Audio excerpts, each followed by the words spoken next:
नमस्कार, मैं हूं संदीप भोजक। आपने पिछले हमारे वीडियोस काफी देखे थे।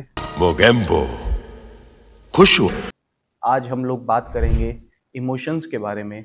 इमोशंस को किस तरीके से डेवलप किया जाता है, क्या क्या इमोशन में मेजर पॉइंट होते हैं, कौन कौन से इमोशन को कहाँ से कहाँ तक लेके जाया जा सकता है, किस तरह से इमोशन हमारे अंदर डेवलप होता है, क्या माइंड का इमोशन से कोई लेना देना है, क्या हमारी बॉडी का इमोशन से कोई लेना देना है, क्या हमारी ब्रीथिंग का इमोशन से कोई लेना देना है, और इमोशन को इन कैसे करें और आउट वापस कैसे आए। तो इन सभी चीजों पर आज हम काम करेंगे। हालांकि इमोशन जो है वो हमारी जिंदगी का एक सबसे अहम सब्जेक्ट है।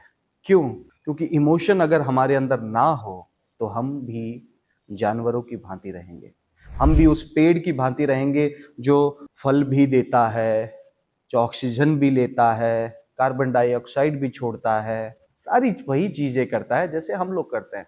बस फर्क सिर्फ इतना है कि उसके अंदर इमोशन नहीं है। एक कंप्यूटर जो है, एक एआई जो है, वो सारे काम करता है। एक रोबोट हमारी तरह सब कुछ काम कर सकता है, लेकिन फर्क एक इंसान और रोबोट के बीच में यह है कि उसके अंदर इमोशन नहीं है। जैसे ही उसमें इमोशन डाल दिए जाएंगे, वो भी एक इंसान की तरह बिहेव करने लगेगा। तो इमोशन होना बहुत जरूरी है, और एक कैरेक्टर के अंदर, एक इंसान के अंदर भी इमोशन होना उतना ही जरूरी है। तो let's start this topic, emotion. हमारे अंदर हर सिचुएशन के अकॉर्डिंगली अलग अलग इमोशन आते हैं। हम गुस्सा भी करते हैं, हम हंसते भी हैं, हम खुश भी होते हैं, हमें रोना भी आता है, हमें डर भी लगता है। डर कब लगता है कि फादर का फोन आया, घर आ, आपको अपने पुराने सारे कांड याद आने लग जाएंगे। आपने कहाँ कहाँ पे कौन कौन सी गलती की थी। पुलिस वाला आपकी गाड़ी को, बाइक को रोक लेता है। आपने कोई अपराध नहीं किया है, आप चोर नहीं है, आप डाकू नहीं है, आपने कोई मर्डर नहीं किया है, आपने शराब नहीं पी है, और ना आप फोन पे बात कर रहे हैं। आपने हेलमेट लगा रखा है, आपके पास लाइसेंस है, आपके पास गाड़ी के कागजात हैं, सभी कुछ है, लेकिन फिर भी आपके अंदर एक डर है, यार पुलिस वाला खड़ा है। आपको भी तो महसूस करना उस इमोशन को, क्या सिचुएशन है, क्या डर है। वो डर, जैसे कि कल हम लोग एक सीन कर रहे थे फॉर एग्जाम्पल। उस सीन में ये था कि एक लॉयर को एक व्यक्ति अपनी आप बीती बता रहा है।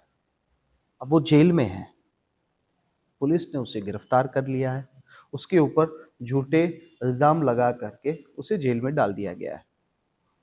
उसके ऊपर इल्जाम ये है कि उसने अपने दोस्त का मर्डर किया है और वो वहां से पैसे और ड्रग्स लेकर के भाग रहा। तो वकील उससे आकर के पूछता है कि बताइए सर, क्या हुआ था, क्योंकि अगर आपको कोई बचा सकता है तो सिर्फ मैं हूं, और आपको मुझे पूरी सच्चाई बतानी होगी। यदि आप मुझे पूरी सच्चाई नहीं बताएंगे तो मैं आपके लिए कुछ नहीं कर सकता। अब वो बताना शुरू करता है कि सर, मैं गाड़ी लेकर के निकल रहा था, अचानक से मुझे मेरे दोस्त का फोन आया, मैंने कॉल उठाया, कॉल उठा करके उससे बातचीत की। उसने कहा जल्दी से मेरे घर आ जाओ, उसने कहा जल्दी से मुझे घर आ जाओ, और मैं उससे आगे बात करता उससे पहले उसने फ़ोन काट दिया। और उसकी आवाज़ में वो दर्द था, वो हड़बड़ाहट थी कि मैं घबराने लगा। मैंने गाड़ी वहाँ से जल्दी से स्टार्ट की, अचानक से सामने एक बच्चा आ गया, मैंने गाड़ी को रोका, फिर मैं गाड़ी को ले करके उसके घर के सामने पहुँचा। तो मैं जल्दी से भागते हुए घर के अंदर गया, और मैंने गाड़ी को बंद भी नहीं किया था, रोड पे ही खुला छोड़ करके ऐसे ही उसके घर की तरफ भागा। घर के पास पहुंच करके मैंने बेल दबाई तो गेट नहीं खुला। जैसे मैंने गेट को धक्का देना चाहा, वो गेट खुला था। मैं अंदर पहुंचा, अंदर लाइट नहीं थी, मैंने उसका नाम पुकारा, कोई नहीं था वहां पे। मेरा पैर किसी चीज से टकराया, मैं वहां पे गिरा, तो मेरे हाथ पर कोई चीज लगी। मैंने जैसे ही उसे उठाया, अचानक से लाइट जली। लाइट जली तो सामने पुलिस खड़ी थी और मेरे दोस्त का मर्डर हो चुका था, और मेरे हाथ में चाकू था जिससे उसका मर्डर हुआ था। वो मर चुका था।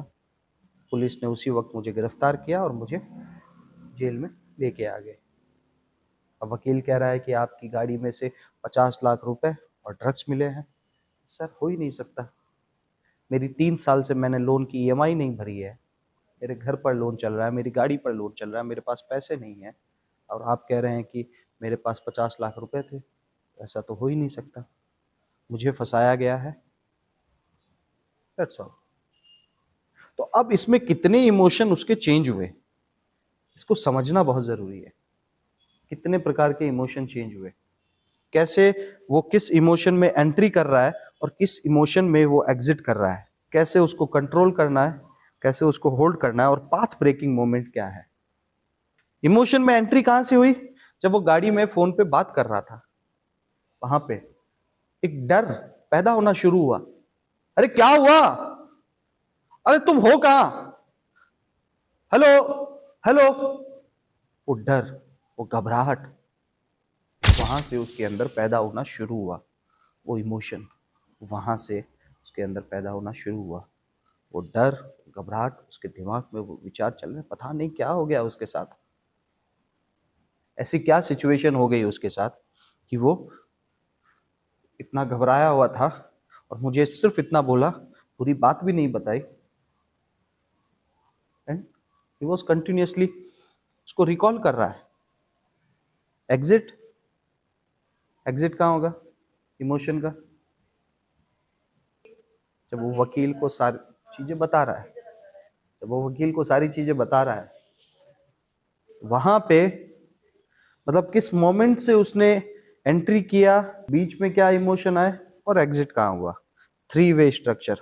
वही 3 वे स्ट्रक्चर मैं आपको बता देता हूं कि 3 वे स्ट्रक्चर राइटिंग में भी यूज होता है और 3 वे स्ट्रक्चर आपके सीन में भी यूज होता है, कि किस इमोशन के साथ आप सीन में एंट्री कर रहे हैं, किस इमोशन को आप होल्ड कर रहे हैं और किस इमोशन के साथ आप एग्जिट कर रहे हैं। पाथ ब्रेकिंग मोमेंट उसके लिए हो गया कि जब उसे पता चला कि उसके दोस्त का मर्डर हो गया है और उसका इल्जाम उसके ऊपर लग गया है, सामने पुलिस खड़ी है, उसे पकड़ करके जेल में डाल दिया जा रहा है, उसे अरेस्ट करके लेके जा रहे हैं। अब यहाँ पे कौन सा इमोशन रहेगा? सरप्राइज्ड, दुख भी है, दुख भी है, दर्द भी है कि उसका दोस्त मरा हुआ है, लेकिन शॉकिंग ये है कि ये किया तो किसने किया और क्यों किया? मेरे ही दोस्त के मर्डर के इल्जाम में मुझे फंसा दिया और मेरे पास कुछ करने को है नहीं क्योंकि सामने पुलिस खड़ी है, मैं यहाँ से भाग भी नहीं सकता।